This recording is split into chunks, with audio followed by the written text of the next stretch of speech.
The DOGE Task Force will come to order. Welcome everybody to our next task force meeting. Excuse my co-chair, Senator Lakey. He is out of town and unable to join us today.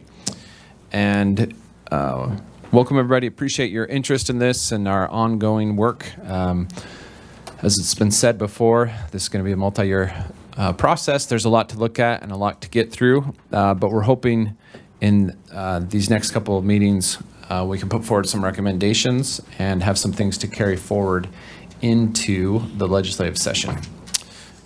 With that, committee, we have some minutes for approval.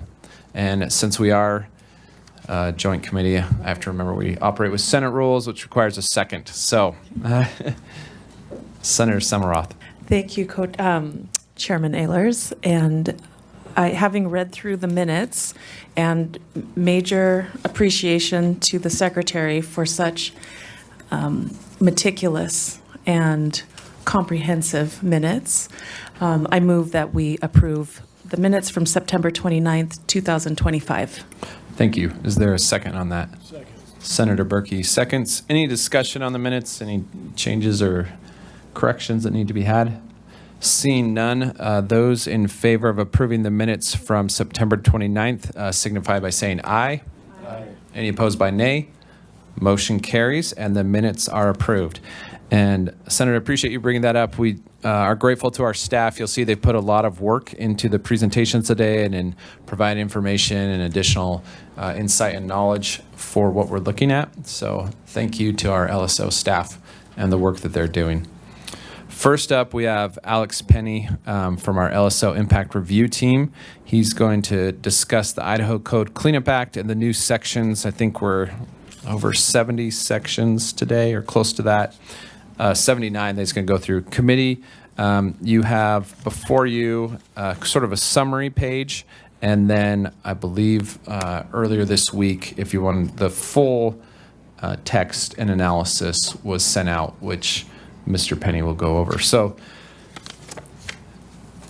Mr. Penny, if you could introduce yourself for the record and then go ahead and make your presentation once you get your document pulled up.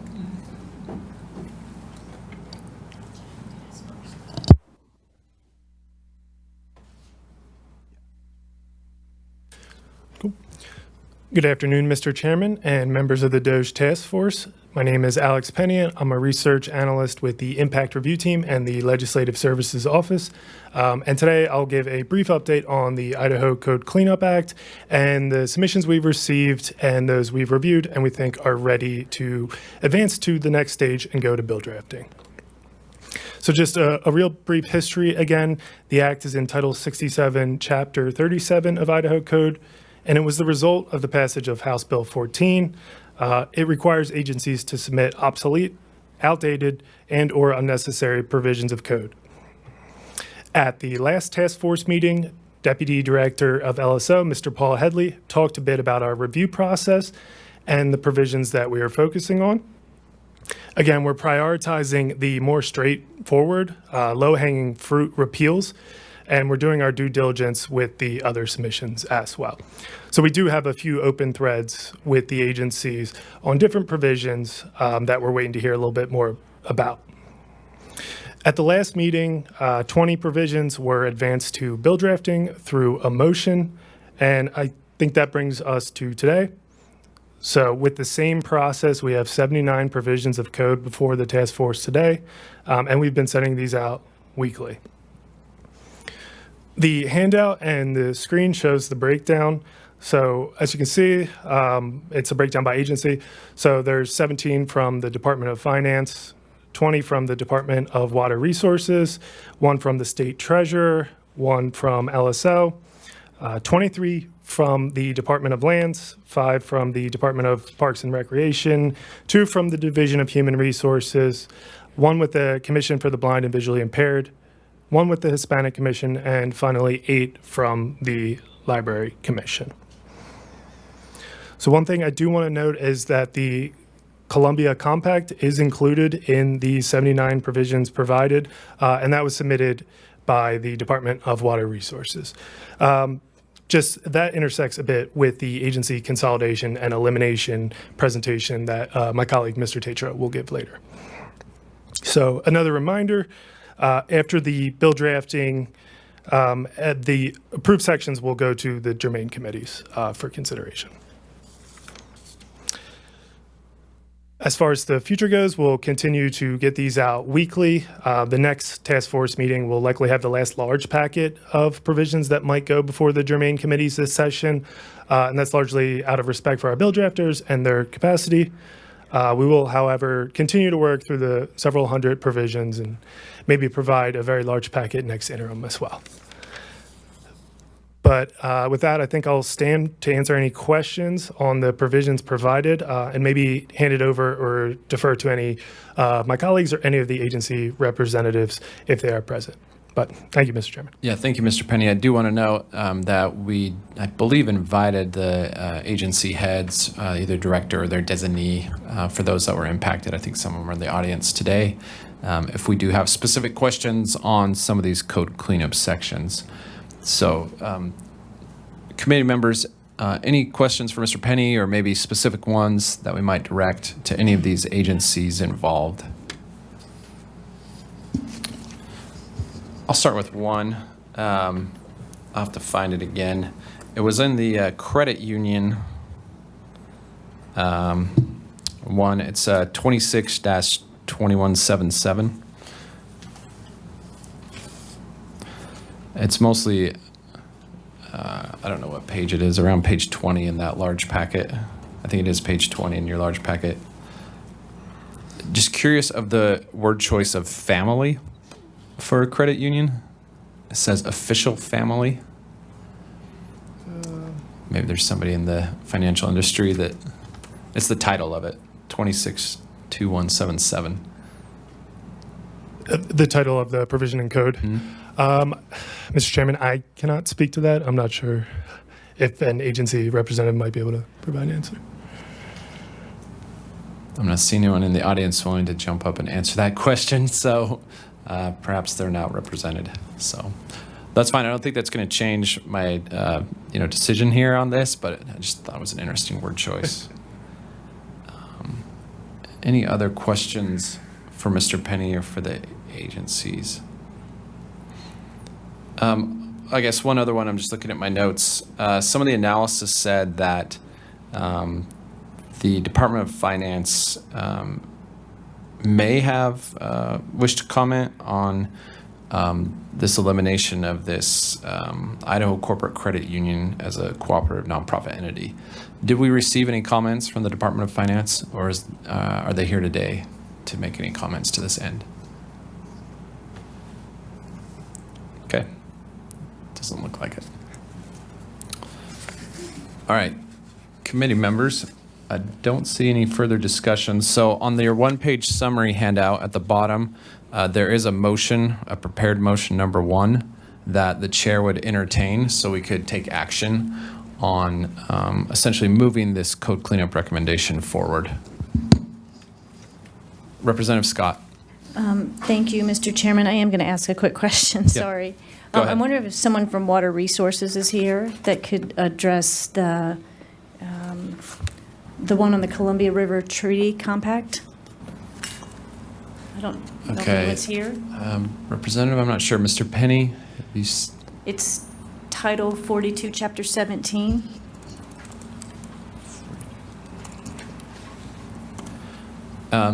I'm not seeing anyone in the audience, so Representative, if you want to address your question and see if Mr. Penny can answer it, or we can note it down. Thank you, Mr. Chairman and Mr. Penny. Just a little bit more detail on that, if you could. Yeah. Mr. Penny, go ahead. Mr. Chairman, Representative Scott. So I think with Chapter 42, or Title 42, Chapter 17, there were 2 of them. The one was a annual report, and the other was a specific fund. I'll address, I think, the fund first. We spoke with our budget staff, and it looks like that fund hasn't been active for quite a few years, and they are other funds that exist that are satisfying the purposes of that fund. So the fund seems to be obsolete in that regard. And then with the departmental report, I think that was something that we believe that part of it is satisfied by the performance reports and the strategic plans, and maybe the parts that are not. We still think that the governor can ask for that information, and removing this from code would not really impact anything. Thank you. All right, I don't see any further questions. Representative Tanner, Yeah, thank you, Mr. Chairman, for a motion. motions in order? I move that the DOGE Task Force, as it preparation to the Idaho Code Cleanup Act, recommend the list 79 sections of subsections of Idaho Code and listed in Attachment 1 as submitted by the associated state agencies be delivered to the Research and Legislation Division in the Legislative Service Office to begin the bill drafting process for germane committee consideration. Thank you. It's probably the longest motion I've ever heard in history. Do we have a second on that motion? Senator Blaylock, you're right, I'm not in JFAC. They have longer motions. Okay, second. Committee, any discussion on this motion? Seeing none, those in favor to move that the task force recommends these 79 sections, I'm not going to repeat it all, as listed and send it to begin the bill drafting process. Those in favor signify by saying aye. Aye. Any opposed? By nay. And the motion carries. Thank you very much, Mr. Penny. I think you're still up before us. So this is going to be about the DOGE portal comments and an update. So again, if you could introduce yourself for the record and then give us an update on what we're seeing coming through the portal. Yeah, thanks, Mr. Chairman. And again, for the record, my name is Alex Penny. I'm a research analyst with the Impact Review Team and the Legislative Services Office. And I also have a brief update today on the DOGE Government Efficiency Portal and the submissions. So the public comment portal.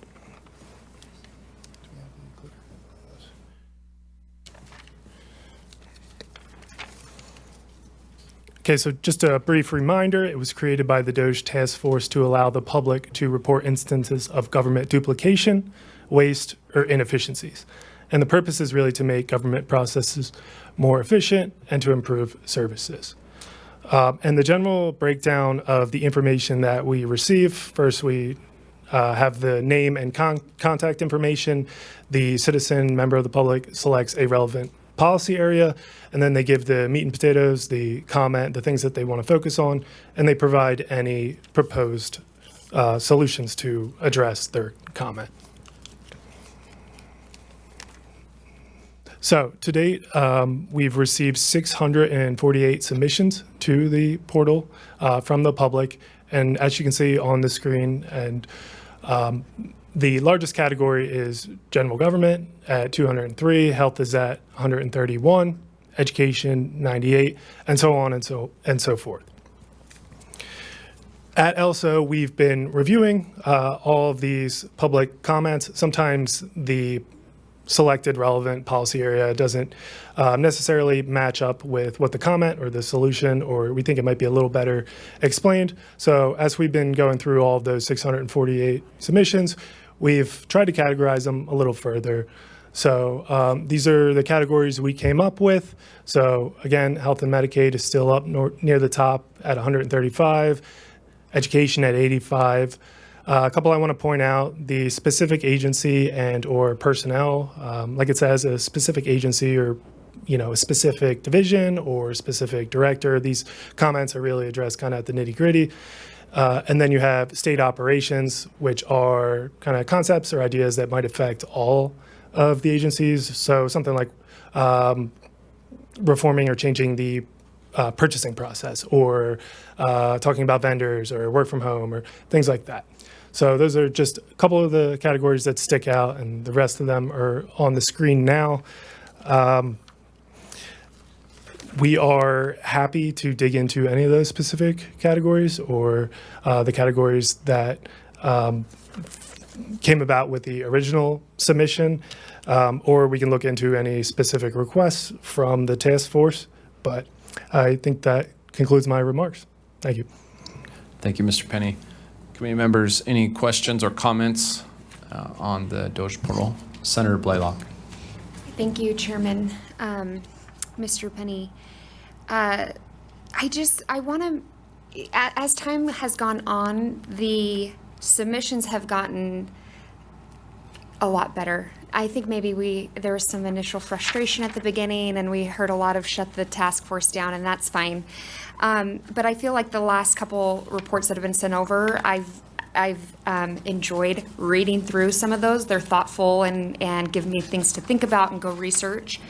I'm curious if outside of this task force, if any of this information is shared, and I know I've asked in previous committees about the whistleblowers, because we've had a couple of those in state agencies where they think there's some misuse of funds. I'm just curious if, and I know nothing was done then, but I'm curious if we could utilize some of this, even if, because obviously you guys are reading these and categorizing them, if it would be helpful for even agency heads, if there was some recommendations of programs or whatever, if they were to receive those, and even outside of the task force, just see like, oh, I didn't realize that this was happening. I don't know if that's appropriate, but I'm just curious if we can, the best way to put all of these great submissions to work. Mr. Penny. Yeah, Mr. Chairman, Senator, that information, yeah, correct. Right now, it's just going to the task force, but I think the task force can decide and work together and see kind of the next steps forward on providing this information to the agencies or to whoever it may be. But yeah. Go ahead, Chairman, Senator. and this may be even a question for the chairman as well, but would it be appropriate if I see a submission that I'm like, I want to ask the agency head, would it be appropriate for me to send that along with a question or two, or should I run that through the committee, or what would your recommendation be?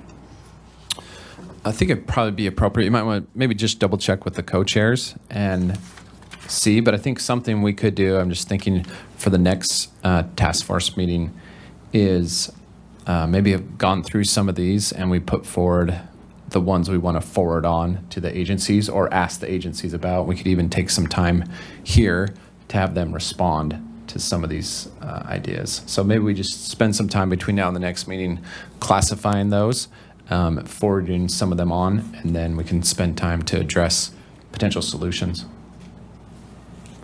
Thank you. Okay, thank you. Thank you, Senator. That was really good. Any other questions?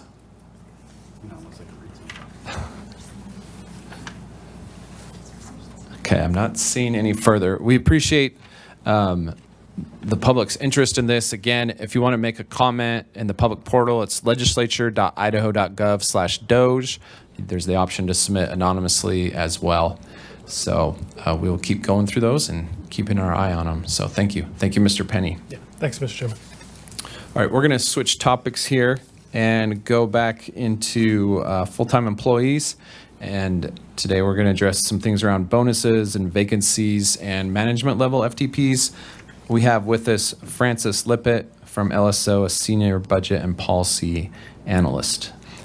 Ms. Lippett, if you could introduce yourself for the record, and then you can make your presentation. And then just for the committee's benefit, you do have a packet before you regarding all of this, which I think Ms. Lippett will go through with us today. But if you just want to see a hard copy of it, there should be one before you.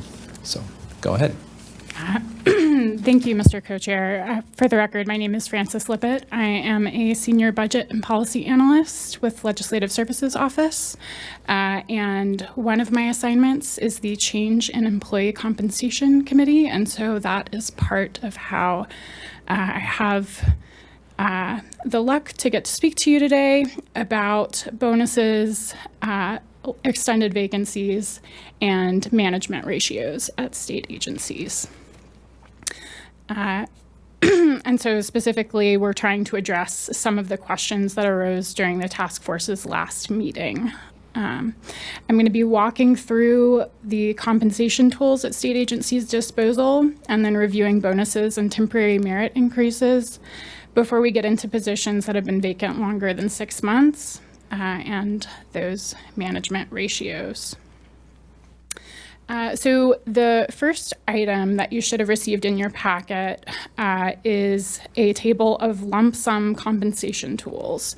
So these are effectively the types of bonuses that state agencies can provide to employees.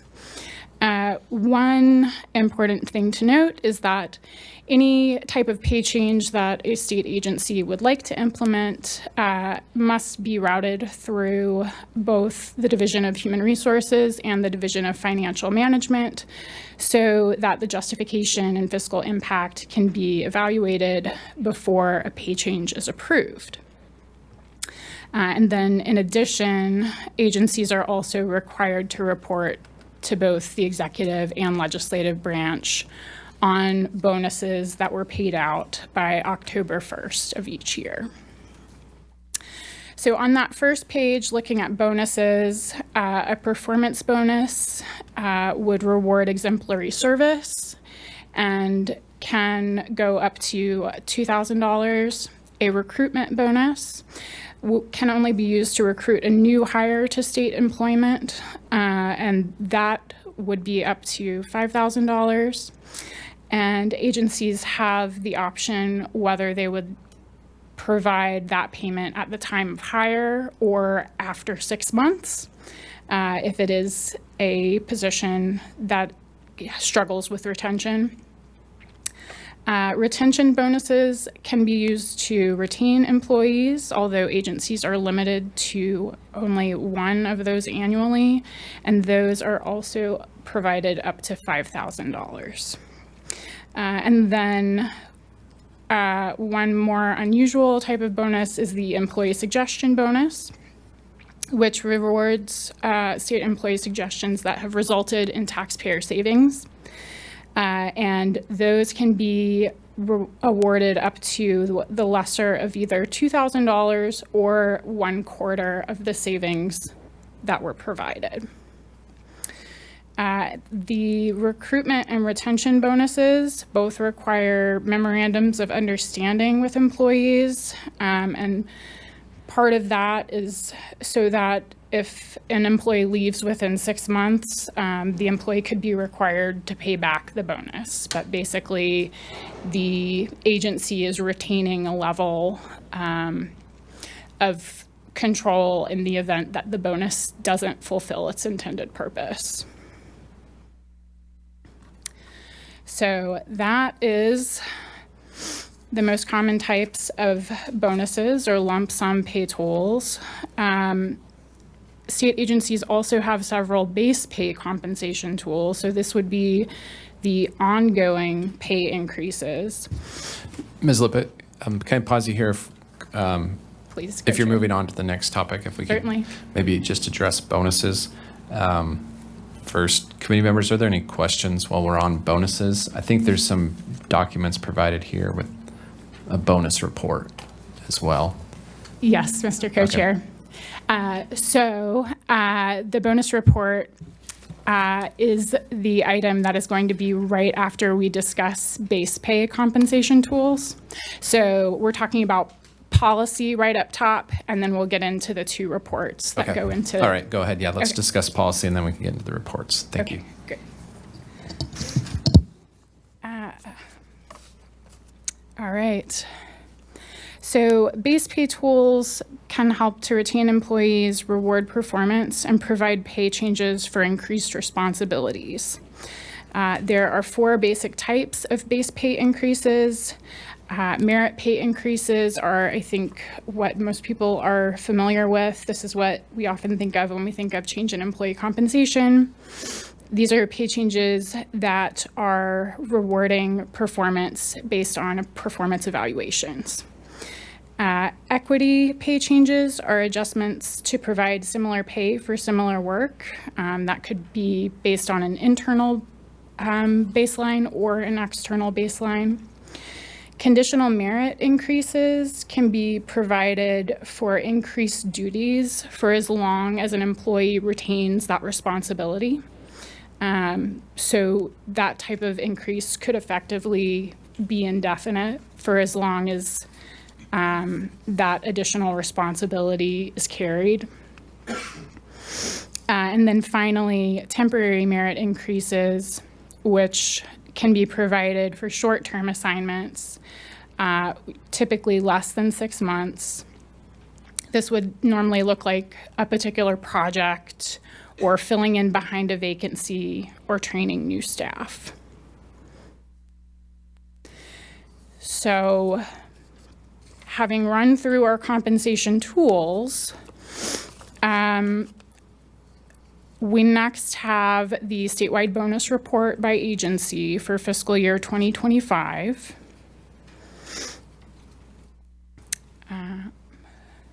And so if we're looking at the Department of Health and Welfare, you can see that last fiscal year, 25 employees received a bonus. The average amount of that bonus was $3,840, and the department as a whole spent $96,000 on bonuses.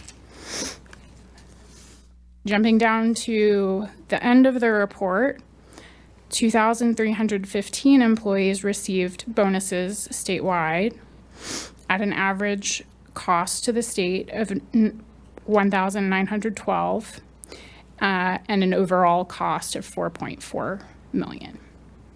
So, are there any? Representative Tanner. Yeah, thank you, Mr. Chairman, Ms. Libet. I was going to see if you could actually do maybe a little research on the Department of Lands. I know that I've done a little bit of research as well. They have the fire fund. That's where the bonuses are getting paid out of. But the few people that I had seen getting some of those fire bonuses don't seem like they are actually fire related or firefighter aspects.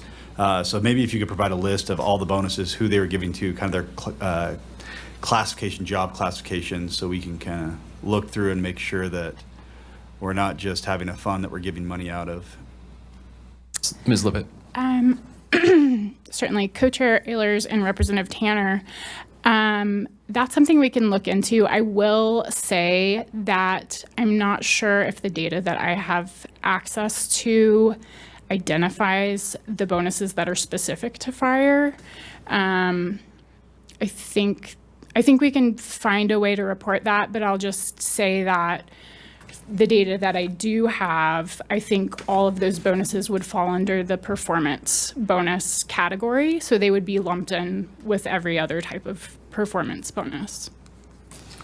Okay. Yeah, if you could do some research in that and provide that back if possible. Follow up? Certainly. I got a whole bunch of follow-ups, but Okay, go ahead. I was trying to spread them out a little bit. So one of the things you had mentioned in the very beginning was on the bonuses, you were talking about collecting it back. If they don't actually pay it, then we can actually go back and collect it back. So if we hired somebody, say we gave them a performance bonus or a bonus right off the bat when they first were hired, because you had stated we do that, and we lose a lot of retention with a lot of those employees. We go through, we do this in health and welfare a lot. They go through the training, they never make it through the training, and then they're gone. If we were to do that, do we have somebody or do we have some way of going back, or does this go back on a collection aspect? I'm just curious, how do we actually get that money back, or we just withhold their paychecks? Ms. Libet. Co-Chair Ehlers and Representative Tanner, so that would be specific to the terms of the individual MOU. I haven't seen one of those MOUs. I imagine they're fairly standard by agency, but as to what I think that might look like, I think a reduction in the size of the paycheck is that's likely how that would be processed. Representative Tanner. I can break it up if you want to. No. Oh, yeah. Keep going. I'll speak to that one, and then you can break it up. All right.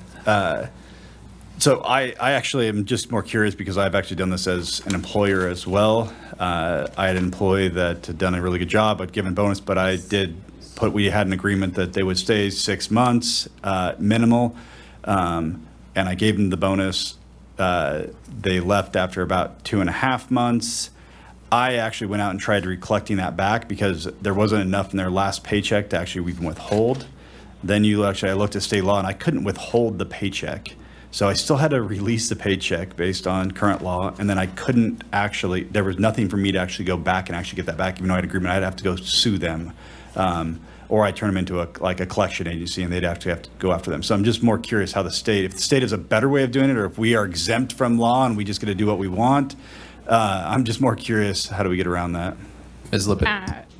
Co-chair and Representative Tanner, my educated guess would be that we are not exempt from law. However, I'm not exactly sure of the mechanics of what that recouping a bonus that didn't meet its job would look like, and that's something I can look into and follow up with you about. Yeah, if you could do that, that'd be great. Maybe work with HR or someone and provide some of those insights or examples of what that would look like.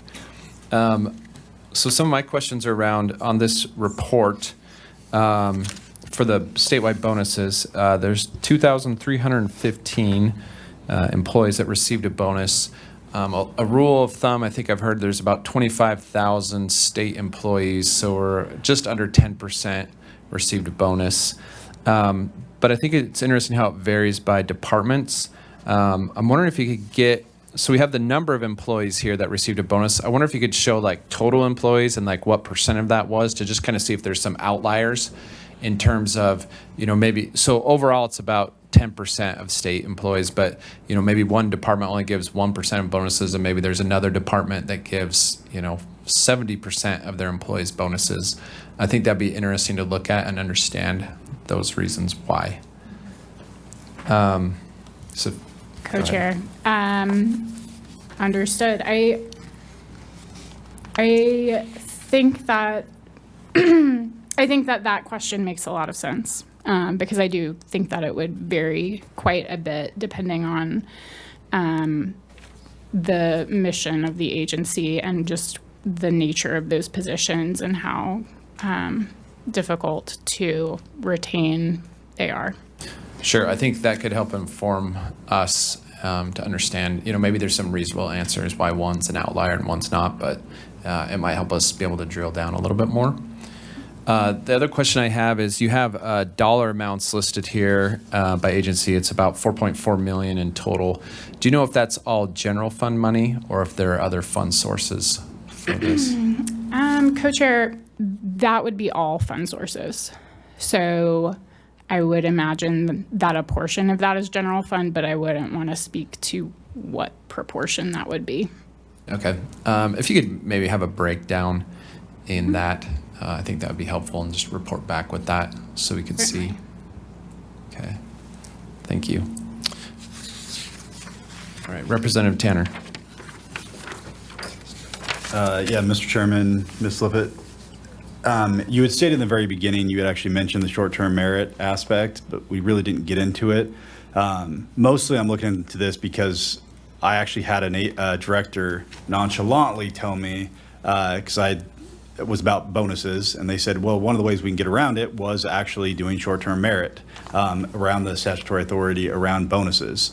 So I'm just curious if there's a way for us to see these short-term merit increases versus bonuses, and if there are any. I couldn't find any regulations actually on that, and if there aren't, how can this body, or how can we make recommendations maybe to actually look at reeling that in, making sure that there's not a loophole there?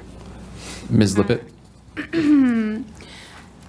Certainly. So, Co-Chair Ehlers and Representative Tanner, if you look back at the base pay compensation sheet, the temporary merit increase, all of the base pay increase categories are outlined in section 67-5309B.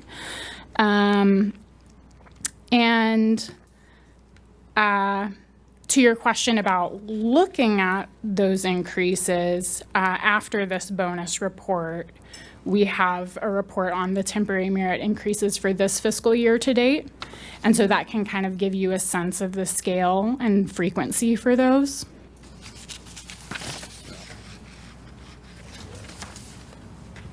Okay.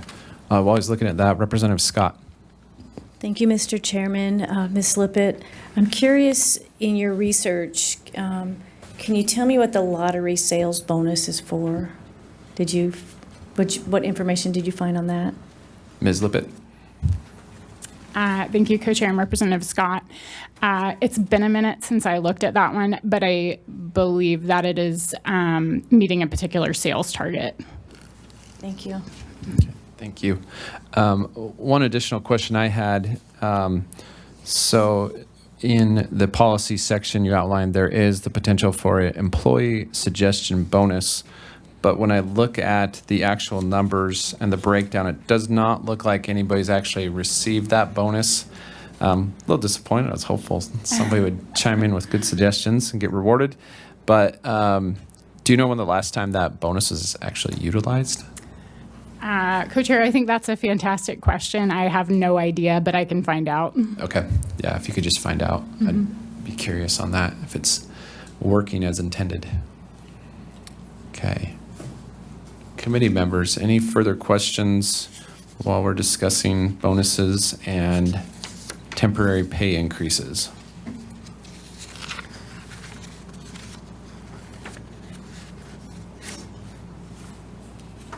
Okay, I'm not seeing any right now, so maybe you can keep going with your presentation and we'll circle back if we need to on any others. Questions? So the next item is essentially the same statewide bonus report, but it breaks out the type of bonus. And from this, basically what you're seeing when you get to the grand total line is that the most common type of bonus for fiscal 25 and probably in general is a retention bonus. So there were 915 retention bonuses that were awarded last year, and then seconded by the performance bonus, 675 were provided last year. No questions? All right. So the next item in your packet is the report that shows temporary merit increases for the fiscal year to date. So this is the base pay increases that are provided for additional time-limited work that is being taken on by an employee. It's a much less common pay change. And it's typically less than 6 months. So if you're looking at the top of this report for the Office of the Attorney General, one employee took on a project or additional duties of some kind for a little over a month, since each pay period is 2 weeks, and received a $4.40 hourly pay increase for that time frame, for an estimated cost of $965. So this report is a snapshot of the 3 months of the fiscal year so far. And during that time, 84 temporary merit increases have been provided, adjusting pay by an average of $3.18 per hour, for an average of just over 10 pay periods and a total cost of $245,000. Committee members, any questions on this section of the presentation about temporary merit? Senator Blaylock. Thank you, Chairman. Ms. Lippett, just to clarify, so this wouldn't be like consultants. This is somebody that is a full-time employee at the department, and they are getting paid on top of their normal wage to complete some task that is outside of their job description. Is that correct? Ms. Lippett? Co-Chair Ehlers and Senator Blaylock, yes, that's exactly right. This is pay to state employees for a time-limited project in excess of their typical job description. Senator Blaylock, follow-up? No. Okay. All right. Go ahead, Ms. Lippett. Mr. Co-Chair, I would be curious if, for Representative Tanner's questions about temporary merit if the format of this report is what you're looking for, or if you still have questions on that front. Representative Tanner? Yeah, thank you, Mr. Chairman. I just, I guess the question is I'm trying to figure out, were they giving bonuses and a way for them to get around the bonus cap? Were they going in around and doing the short-term merit additional on top of the bonuses to get away from it, from the limitations? Because from what the director that, again, said, talked to me very nonchalantly about this, like it was no big deal, it looked like they were giving one person a bonus and they were hitting that max limit. And the only way around that was actually doing a short-term merit on top of that. And to me, I just wonder if there is a way for us to put some regulation on that to where we do say this is the max, no matter which way you're doing it, whether you're doing it through short-term merit or you're doing it through a bonus aspect. But these are the limitations, because we do have limitations on bonuses, but not on. So that's what I was trying to more get at. That makes sense. Thank you. Yeah, Ms. Lippett, any response to that? Co-chair and representative, thank you for the clarification. That does make sense to me. I do think that the way that those pay increases are described in code, there's no reason why they wouldn't be able to be stacked on top of each other, to your point. Okay. Thank you. Yes, we have to write them all. Yeah. Okay. Yep, that would take legislative action then to make that change from as written. All right. So I think we can go on to the next portion of your presentation here. All right. So the last time that the task force met, Mr. Bybee presented on vacant positions older than 6 months. This next report provides the position titles for those extended vacancies, which Senator Lakey had requested. So I do want to note that this report provides a refined total of 381 positions that have been vacant since January 1 of this year, which is slightly different from Mr. Bybee's initial report, and that is because our team was able to remove some group and temporary positions that had been included in agencies' original counts that were in their budget submissions. So the positions that you see highlighted in orange do not have funding attached to them. Often what that means is that a grant might have ended. And so removing those particular positions wouldn't have an effect on overall costs. And then the positions that are funded, those vacancies might exist for a number of reasons.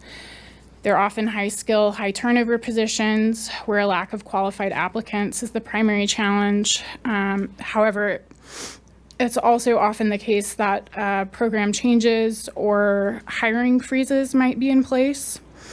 And so in those instances where there's an organizational driver for the vacancy, the position is likely to be filled after that change is implemented or the freeze has been lifted.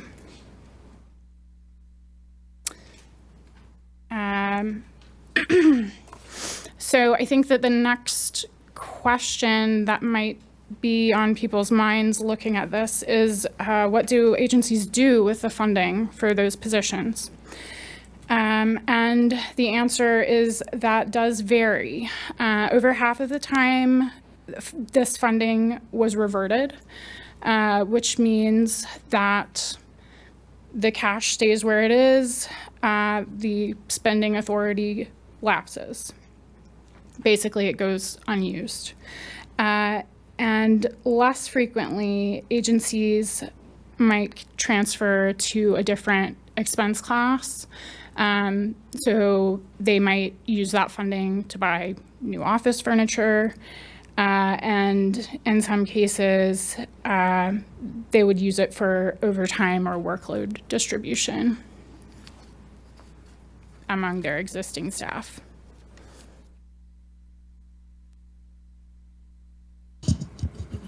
Do we have any questions on this report? Senator Blaylock.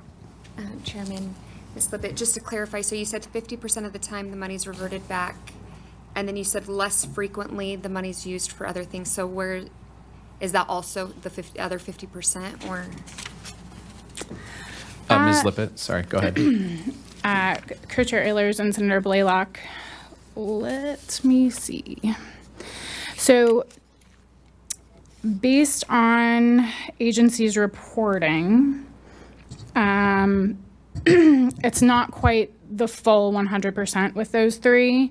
Over 60% was reverted, 18% was transferred for a different use, and 12% was used for overtime or workload redistribution. Senator Blaylock, anything additional? Okay. All right, Ms. Lippett, anything else you'd like to add here? I have nothing left to add on this report if the task force is Okay. ready. We didn't get into, I think, management. Is that a separate report that we're going to get to? Yes. Okay. So one thing I'd like to just discuss with the task force right now. So there were 381 positions listed here. If this matches, it's similar to what Mr. Bybee presented or shared last time with 382, I think was the number I had in this spreadsheet. So really close. The total dollar figures there across all funds was about 57 million for those 382 positions, of which about 48 million was general fund appropriations. So I think that's sort of the dollar figures we're looking at for these 381 positions. If the committee is so willing,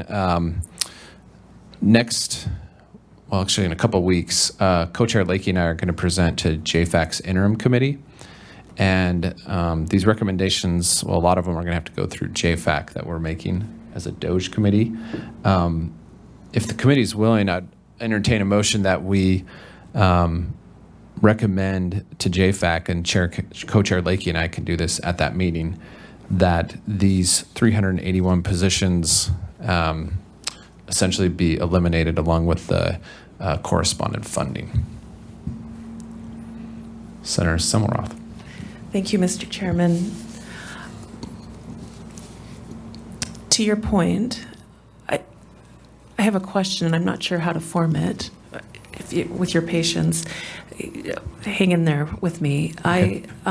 Ms. Lippett, being able to see these titles is very helpful, but not being a content expert.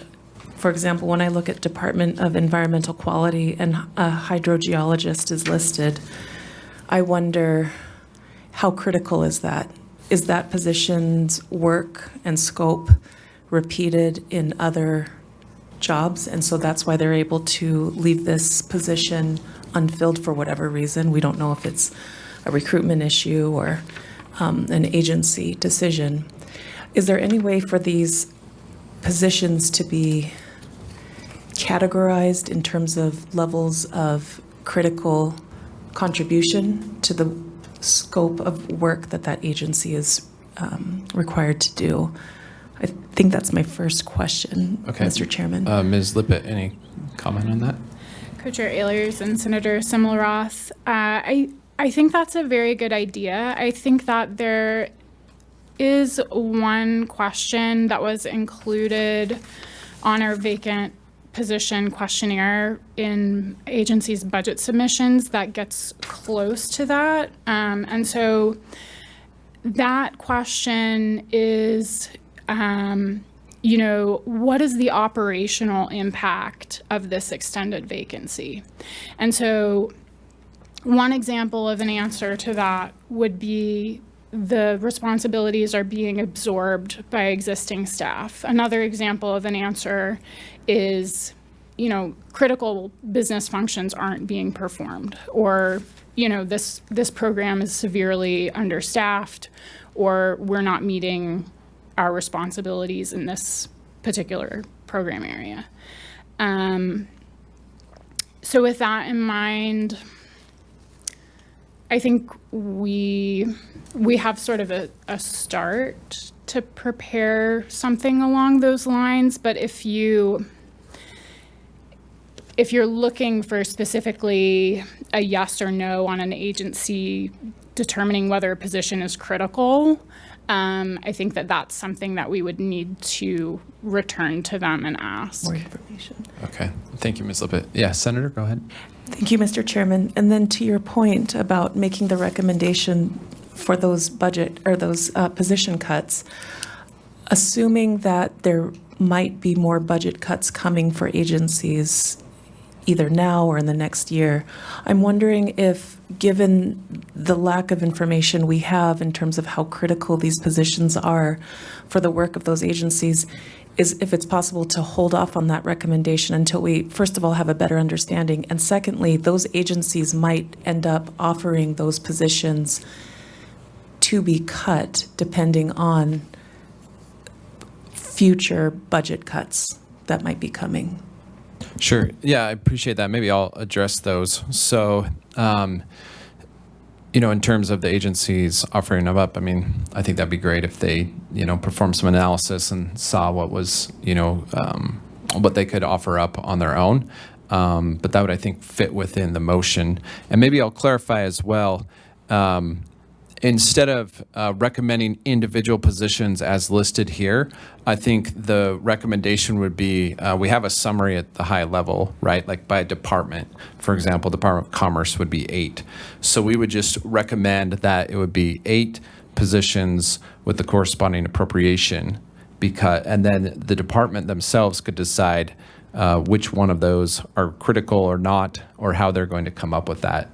We won't have to become experts on every single position and, how the operational impact and mission critical. But these were vacancies that have been on an average vacancy of the last 5 years. So in my mind, they've been functioning for the last 5 years without, for this example, without 8 FTPs. And so it seems like they've been able to figure it out for 5 years. So I'm not seeing... Ms. Lippett, you've got a comment. Okay, go ahead.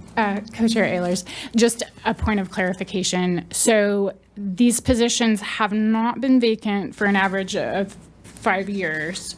They have been vacant for 6 months. So I think there are other reports that often refer to like the 5-year average full-time position authorization. But these positions are those that were vacant as of January 1st, 2025. Okay, thank you for that clarification. I must be referring to another report that had a 5-year average on it. Okay. Representative Manwaring, go ahead. All right. Thank you, Co-Chair. I think some of the comments have been made. I was going to ask for some clarification that Ms. Lippett just did with regards to what the extended vacant position definition was here. But I think I'm lacking some additional detail to be able to make that recommendation to JFAC. For example, looking at the State Public Defender as one example, that's a new agency. And there's 15 positions there, but because it's a new agency and we provided them some additional funding, I think that's one example to me where we're just lacking some detail on what's going on. And so I would like to see some additional response. And that's what I think JFAC's job will be, is to dig into the weeds on some of these. So I would feel comfortable providing the report and saying the committee has identified these for JFAC's review as potential elimination, but not that. I think our recommendation should be in correspondence to what detail we have, which is a very high level amount right now, and then let JFAC dig into the weeds on these. Thank you, Representative. Appreciate that comment. Further discussion or questions for Ms. Lippett? Oh, Senator Berkey. Sorry, I missed your light. Go ahead. Thank you, Mr. Chairman. And Ms. Lippett, I've got a couple things as I'm sorting through this. You talked about 12% of that money would be used to cover overtime cost of that 50% that isn't reverted. you were saying that about half of these vacant positions, about half of the money was, or the About 60%. about 60%. Okay, so I was off by Okay, thank 10. So when an agency is budgeting for their annual budget for their projected overtime costs, how fine of a calculation is that? Let's say back in the day when I was budgeting, I had to provide those figures, based on vacancies, obviously. And there's all those things you can't foresee that come up. So in your estimation or your opinion, out of all that work they do to budget ahead of time, and they're still spending 12% on overtime, is that for those unforeseen circumstances? I'm just looking for that, how finite that decision is when they're making that budgetary decision for how much they're going to budget for overtime, just to get to my other question. Ms. Lippett? Co-Chair Ehlers and Senator Bierke, I think that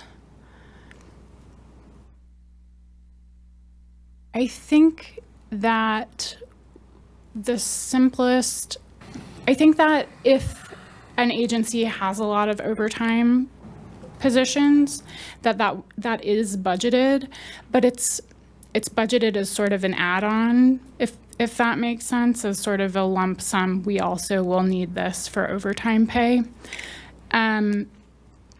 I'm not sure I'm connecting the dots on the question about the funding for the extended vacancies, because the extended vacancies, the way that the budget system works essentially for personnel costs is after the first payroll of the fiscal year is run, that data set is basically used to build out agencies' budget requests. And so if an agency is planning on hiring one of these positions, if they feel like they will need that funding in the current fiscal year, it will appear on that report. And so the funding will be included in the budget in that way. If the position remains vacant because they aren't able to fill it, then they might use that funding for bonuses, for overtime pay, for other positions. Does that help? Senator? Mr. Chairman, yeah, that helps a lot. It furthers my knowledge of kind of the intricacies of budgeting here at the state level. I guess to the chairman's question of a potential motion to be made or a report to be given to JFAC during the interim fall tour, the complexity of just maybe wiping out 381 positions. I know we've struggled with supplemental requests in the past.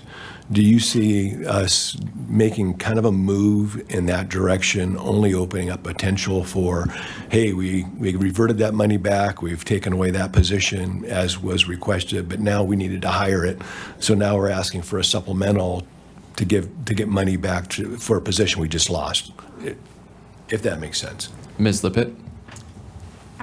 Co-Chair Ehlers and Senator Bierke, I think you've hit on the fact that it is a delicate balance in terms of ensuring that agencies sort of have the leadership discretion that they need to be able to fill extended vacant positions that are critical to their operations versus the need of the legislature to be able to oversee and control the size of the overall budget.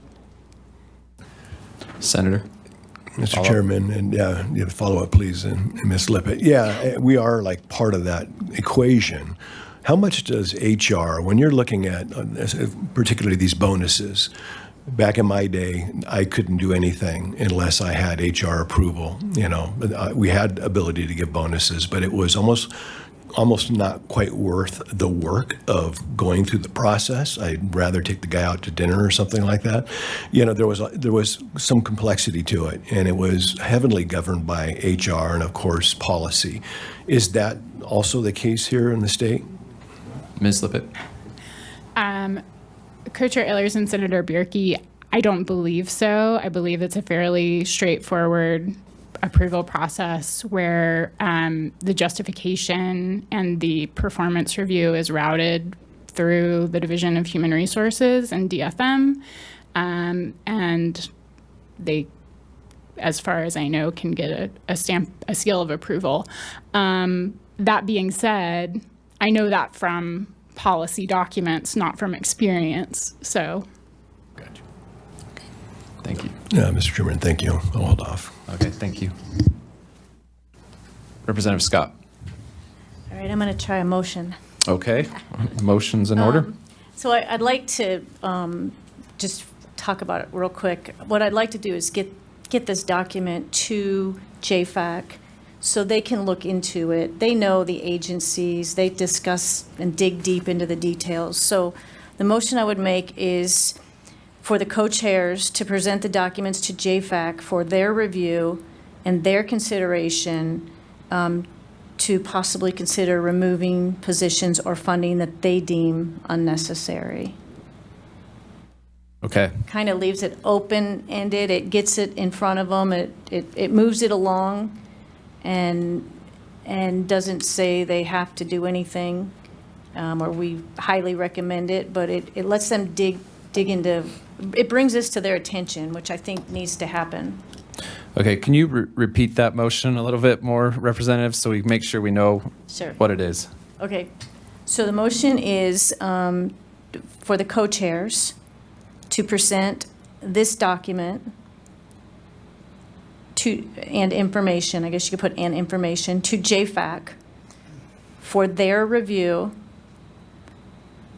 consideration, and research for the possible removal of positions or funding that they deem unnecessary. Okay.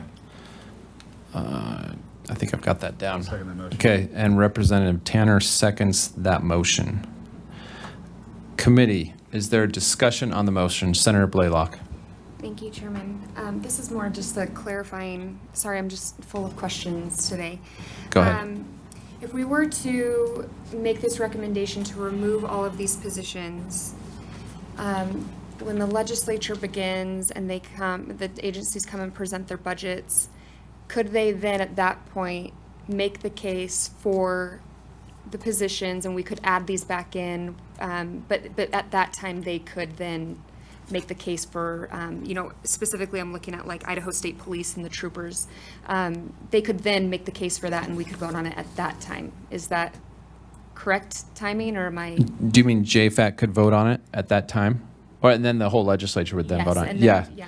I think the process I see based on the motion from Representative Scott is we're just bringing forward for their review, and during the normal JFAC budget hearings and process, the agencies can make their case, and JFAC can make a decision. Maybe they're persuaded to leave them in. Maybe the agency offers it up themselves, as has been suggested. So that's, I think, where the real kind of nuts and bolts will get into, and then they would bring forward a written budget that the whole body would vote on at that time. Does that answer the question? Yes, yep, Okay. thank you. And Representative Scott, is that accurate to your motion, what I described? Okay. All right. Thank you. Senator Samaroth. I could go further if we if we have the votes. Thank you, Mr. Go ahead, Chairman. Senator.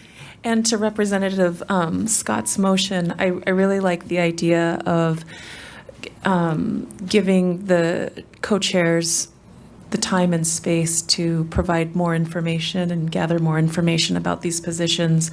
We all know that there has to be backstories to these, and I know I'm a broken record. Our agencies experience leadership transitions and turnover, and those directly impact hiring of some of these positions. So if this motion is no recommendation from this task force, and it's providing the co-chairs with the ability to gather more information from the agencies themselves, I can be in support of that motion. Okay. Thank you. Senator Berkey, your light's on. Mr. Chairman, thank you. Just kind of working this out for myself here. Being on JFAC, we already get a report. It's like a running 5-year average of how many vacancies there are per agency. And I've sat through that enough to go, gosh, this is kind of complicated. How can we limit this? This group's at 81%. This one's at 94% as far as full hiring. And obviously, we want as many people hired as possible. We want the fewer vacant positions. I would say I don't dislike this motion. I think if I was on JFAC looking for direction, because I've sat there and looking at, well, what can we do? What are some percentages we can throw in there and say that this is where you have to be? More of a mandate, because everybody's all over the map, right? You're going to see, 110 agencies with different numbers, different percentages. I would much rather have you have to fall in within a certain criterion than to just give a blanket kind of JFAC, we want you to review this information more, when I think we've kind of already done that in the last couple of years. We've got the information. Now it's what do you want us to do with it? So I'm more or less looking for what do you want us to do with that information that we already get? What kind of percentages are too high, which ones are too low, and set maybe some curbs across all agencies. That's just my 2 cents. Yeah, I appreciate that, Senator. Let me address something. I think, so we have before us this motion and just giving the timing of when JFAC meets for their interim, which is before our next meeting. This would allow us to get something to present to JFAC. But I am looking at and entertaining ideas for what we do long-term, and I think this might answer it, like a policy around, is it a threshold, right? Is it 95, 90, whatever that percentage is? And is there a mechanism that we can put in place that lasts longer than the DOGE Task Force? So there's some statute or guidance there to help address this ongoing. And I don't think we can get to that today. I don't think that's necessarily going to happen before we present to JFAC. But that's something certainly we'd entertain, and I'm looking at considerations and recommendations to that degree as well. So, Senator Bierke. Mr. Chairman, yeah, so that is a good thing to do. Hey, this is something we find to be important, and we're letting JFAC know in the interim period this is something we're looking at. That kind of motion, I agree, would be worthwhile. Okay, thank you. Representative Tanner. Yes, thank you, Mr. Chairman. I was just going to say it. Since I'm on JFAC, I know Senator Bierke is as well. This has been something that we have actually looked into, and I do think it is good for this body to come up with something, whether it is a direction that was currently given or further direction of what this body potentially thinks of putting those limitations on there. I know that JFAC has kicked this around for a while now. For at least the last few sessions that we've continually dug into and looked at this. So either way, I think it's good direction to give, whether it is this or whether we go into a little bit more detailed of what we're looking for. I know JFAC, it is something that I think is worth doing, and actually something that will come probably out of this next session, especially with what we're looking at in budget. Yeah, and I think I'd like to put that as a agenda item for our next meeting, is a policy discussion, not necessarily in the weeds of the reports with 381 or whatever, but some policy discussion around that. Okay. Representative Scott. Thank you, Mr. Chairman. I'm going to try an amendment to my motion. All right, now you're getting into... I know, but I think... Can the maker of the motion amend their motion? Probably. Boy, I'm a little rusty here. We need... She can withdraw it and do it. Okay, that's probably the simpler. Oh, man. Withdraw, and then... Then I'll have someone make my substitute motion. Or have someone make a substitute motion. That also would work. So I think we might be getting a substitute motion coming up here very shortly. He was the seconder of the motion, and therefore he is also not eligible to make that motion. Okay. We're going by Senate rules here, which the second of the motion also cannot. Yep. All right, we might be at the motion. Looking for a text. That's Is that fine? Representative Tanner? Yeah, Do you want just to address clarify something that you stated just a minute ago. You were looking at maybe adding something like this onto the agenda to do a little bit more. Okay. For the next one? Yeah, for our November meeting, Yeah. have a more in-depth policy discussion around this. I think it's been discussed here, and Senator Berkey especially is his point, so. Okay. I think that's our discussion. So I'm going to repeat the motion, make sure it's correct. The motion is that the DOGE Task Force co-chairs present this report and information to the JFAC Interim Committee for their review, consideration, and research for the possible removal of these positions or funding that they deem unnecessary. All right. Those in favor of that motion signify by saying aye. Aye. Any opposed by nay? Motion carries. All right. Thank you, committee, for that lively discussion. Ms. Lippett, I think you had one more thing. If we're going a little long here on this, so maybe if you could just briefly address your last report item, and then we can get on to Mr. Tatro and his Sure. presentation. Thank you, Mr. Co-Chair. So the last item that I have for you, I'll try not to spend too much time on it. This is a report that gets to a question that the co-chairs and task force have been evaluating: how top-heavy is state government? And specifically, how many managers does the state employ in relation to the size of the overall workforce? So this report identifies the executive exempt employees as a percentage of each agency's 5-year average authorization for full-time positions. So this category of executive exempt captures all state workers who manage a program or business unit, direct the work of at least 2 employees, and have the authority to hire and fire. And so it's really one way to quickly identify employees that have meaningful managerial responsibilities rather than an occasional supervisory role or some sort of office management type position. So using the Attorney General at the top, they have averaged 221 full-time positions over the last 5 years. They have 11 executive exempt employees, so that's about 5% of their employees that are management to staff. Okay. Thank you. In interest of time, I think we're going to move on, and we can bring this back up at another meeting if we so desire or have more questions. I'm sure Ms. Lippett will be responsive to those in between. Thank you for your presentation, your work on this.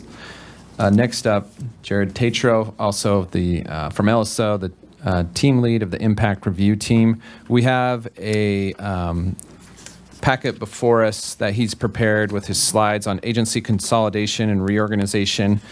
So he's going to walk us through those right now. So if you could introduce yourself for the record and then make your presentation. Thank you, Mr. Chairman, members of the task force. Jared Tatro with the Impact Review Team with Legislative Services Office. And as the good chair mentioned, today I'll be talking to you about the process to date when it comes to agency consolidation, repeal, and then reorganization. My presentation will cover 4 main components. One, just a very quick recap of what Chairman Ehlers presented to you at the last DOGE meeting. The research process currently being done by the Impact team when it comes to consolidation or repeal, the updates on what was identified as low-hanging fruit, and then the next steps for this task force and LSO staff.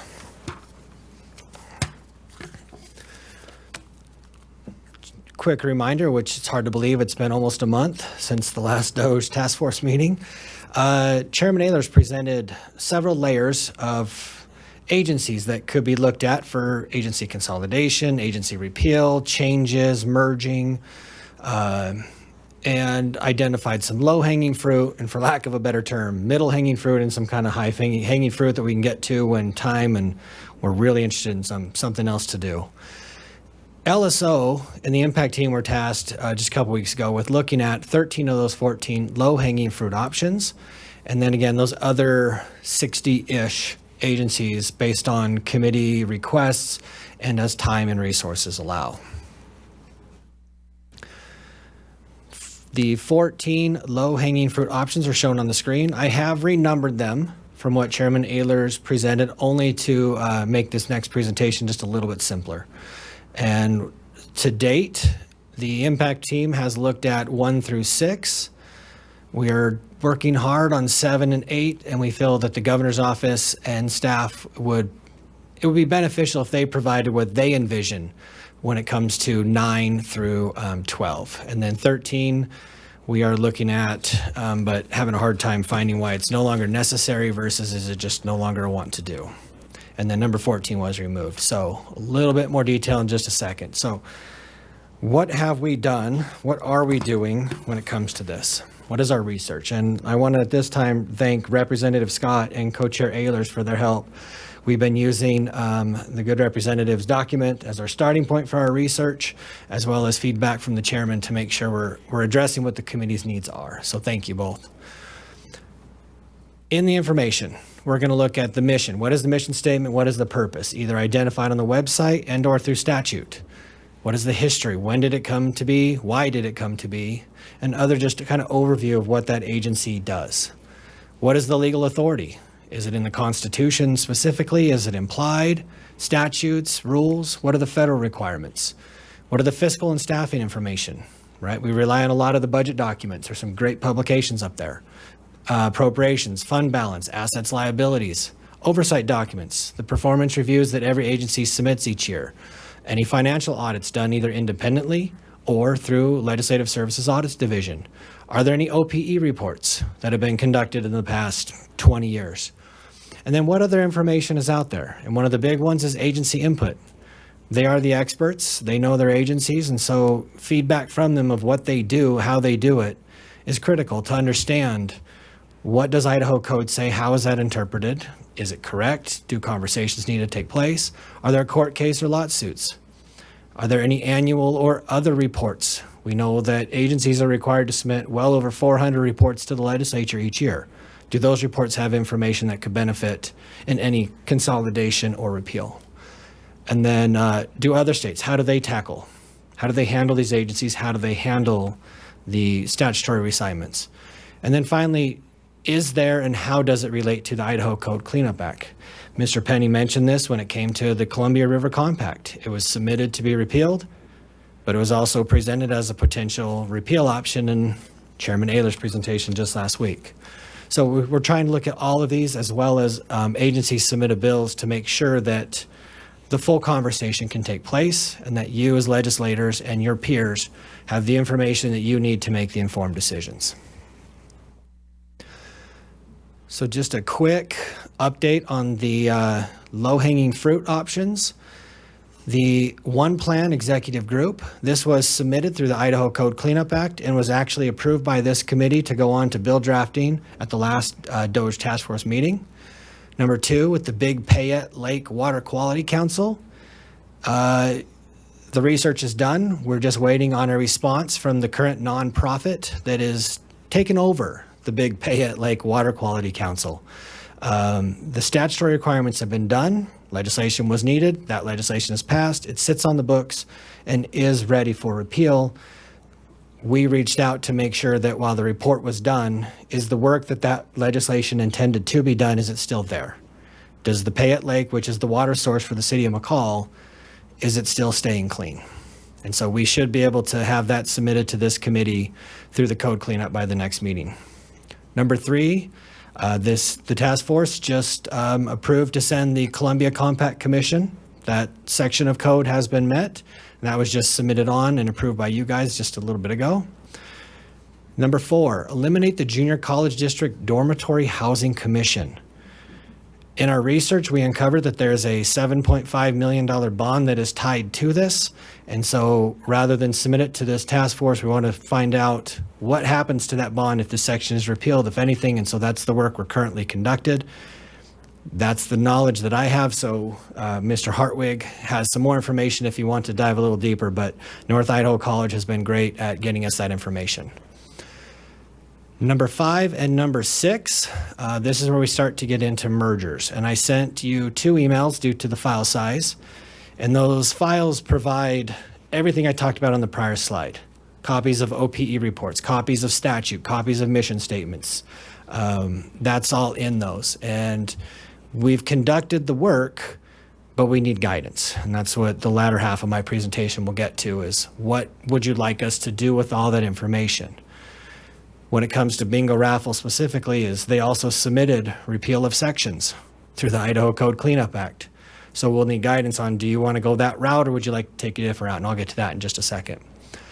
Regarding the Sheep and Goat Health Board and merging that with the Department of Agriculture, we have not started that research yet. The Idaho Honey Commission, they're in statute. Google says there's a website, but nothing seems to load. And because the Department of Agriculture is currently working on some quagga mussel issues, we're kind of letting them focus on a more pressing issue than determining the Honey Commission status at this time, but it's on our radar. As I mentioned earlier, the governor's recommending the elimination of the state brand board and moving the brand inspector into the Department of Agriculture. We feel that it would be best to have the governor's staff address that proposal with some additional information of what's envisioned with that. For those that are in the ranching industry, the brand board serves as a kind of a vital role, and I'll get to some questions here in a minute that address why we've come to that conclusion. Number 11, soil and water into the Department of Water Resources. Again, we feel the governor's office would be best to provide why they recommended that. With number 12, again, governor's office, but also this would require codifying the Office of Energy and Mineral Resources. You may recall when I presented back in August, that office is established through executive order. It is mentioned in Idaho Code, but its full establishment and the rules that it follow come under that executive order, which is re-upped every 4 years. Number 13, the regional committees for early intervention services. This is with health and welfare. We have gone through that process through the Code Cleanup Act, but we have a lot of questions and we just need to continue doing research on, is it still needed or is it just something that can move on from now? And then finally, drug policy and health and welfare, that was not looked at based on recommendations of the task force members at the last meeting. Unless there are any questions on these 14, I'm happy to move on. Mr. Tatro, I just want to address something here, just probably for the benefit of the task force members. What we're doing today is kind of the high-level overview. I think the plan for the next meeting is on these low-hanging fruit. So some of them we've kind of already acted on through code cleanup, but the others at our next meeting, we'd like to go in depth on those and take a position, a recommendation on it at our next meeting. And ideally, we'll have all the information before us, and we'll invite, for example, the brand board merging a Department of Agriculture, or the brand inspector. We'll invite the Department of Agriculture here and the brand inspector here, or their deputies, to hear from them to answer our questions. In the meanwhile, if you look at your email, Mr. Tatro prepared a report on one of them already, the bingo and raffle board. If you look at that, it follows what Representative Scott put together as a framework quite well. The legal authority in the Constitution, the statutes, it gives us their mission statement. It gives us any rules that may have been, or references to rules that were promulgated. It gives us budget information. So we can kind of get a sense of the scope and the mission of the agency and what they're doing. And so hopefully for the ones that we put on the agenda for November, we'll have that information before us so we can make a very informed decision. We'll have before us the directors or their representatives to answer questions for us. And so that's the idea. So today we're kind of going through an overview of the process. So you don't necessarily need to ask all your questions specifically about each of these ones listed here. But the hope is we'll get that information for next time and then be able to have a discussion around each of those. So with that clarity, Representative Scott. Thank you, Mr. Chairman. I just would like to request from Mr. Tetro to add one more low-hanging fruit to your list, and I think it'll be very simple. It's 7801, 02, and 03, the Pacific Northwest Economic Region. Okay. Thank you. All right, thank you, Representative. And then we'll get to that.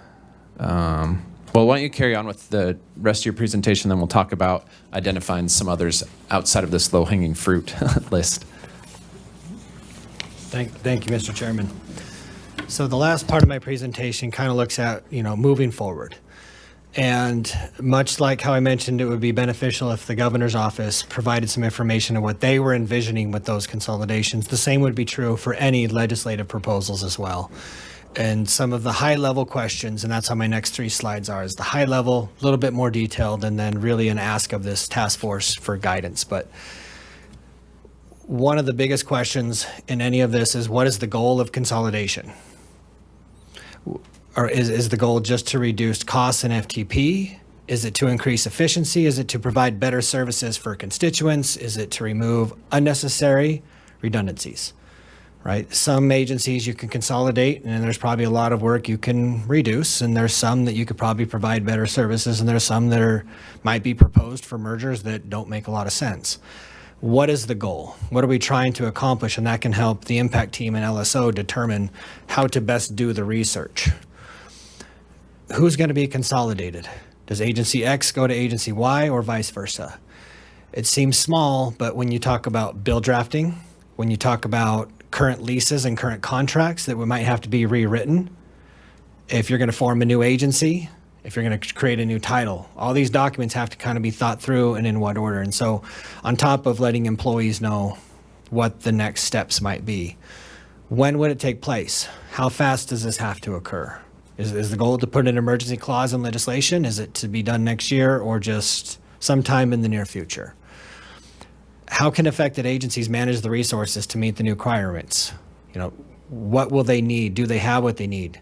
How do we identify those necessary resources? What staff training can be provided? What one-time funding might JFAC want to consider to ensure transitions take place on top of one-time funding to move folks between the offices?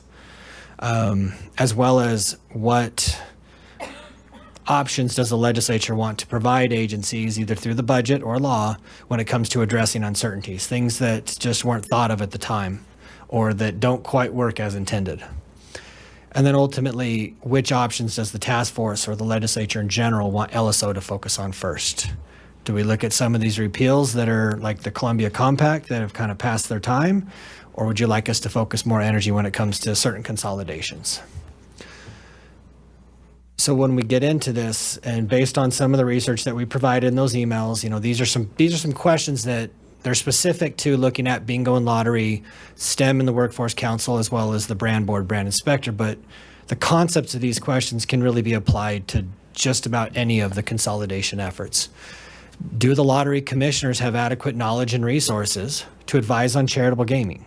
We know that the staff do, but if the lottery commissioners are going to take over that advisory role, is that something they can do pretty quickly? Currently, the Bingo Raffle Advisory Board, even though they haven't met since 23, their role is to make recommendations to the lottery commissioners on how to improve charitable gaming in Idaho.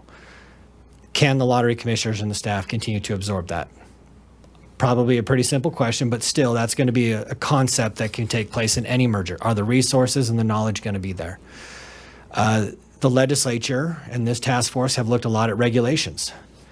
Do bingo raffles, do they need to continue to be regulated at the same level?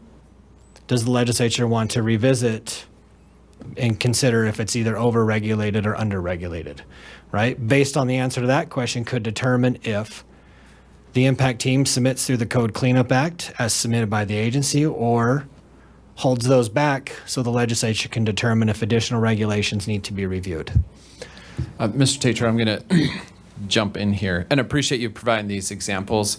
Rather than get in the weeds of each one of these, I appreciate you providing these samples of what we want to think about.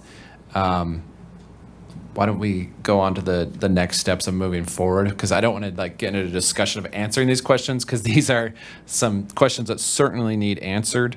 But I don't think we'll spend our time right now on those. Absolutely, Mr. Chairman. Okay. So that leads me to my last slide.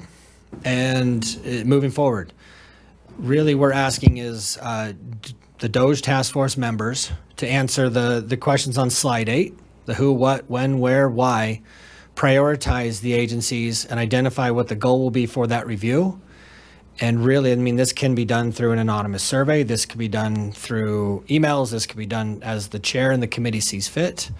But really, we need the impact or the input from you all to determine how best to make this process work for this upcoming session, if that is the goal of the task force and of the legislature. And with that, I conclude my remarks. Thank you. And let me just add to that task force that to that end, I think the co-chairs are in the very near future going to be soliciting your feedback on priorities.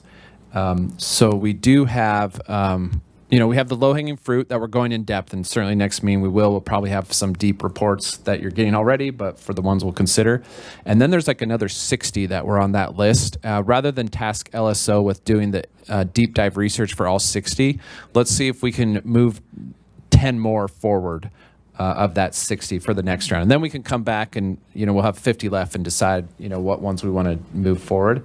So task force in the near future, just look for the co-chairs to be soliciting your feedback so we can sort of narrow down the next, say top 10 for LSO to research for us and come up with what we want to do.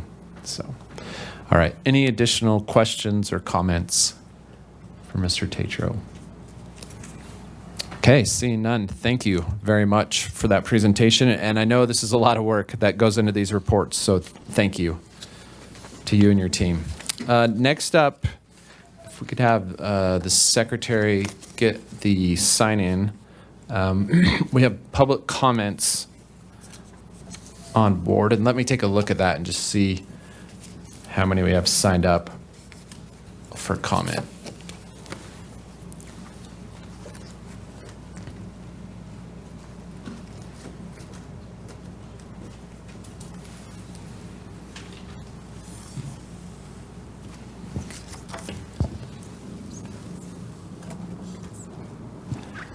Okay, so right now we have one person signed up to testify, so I'll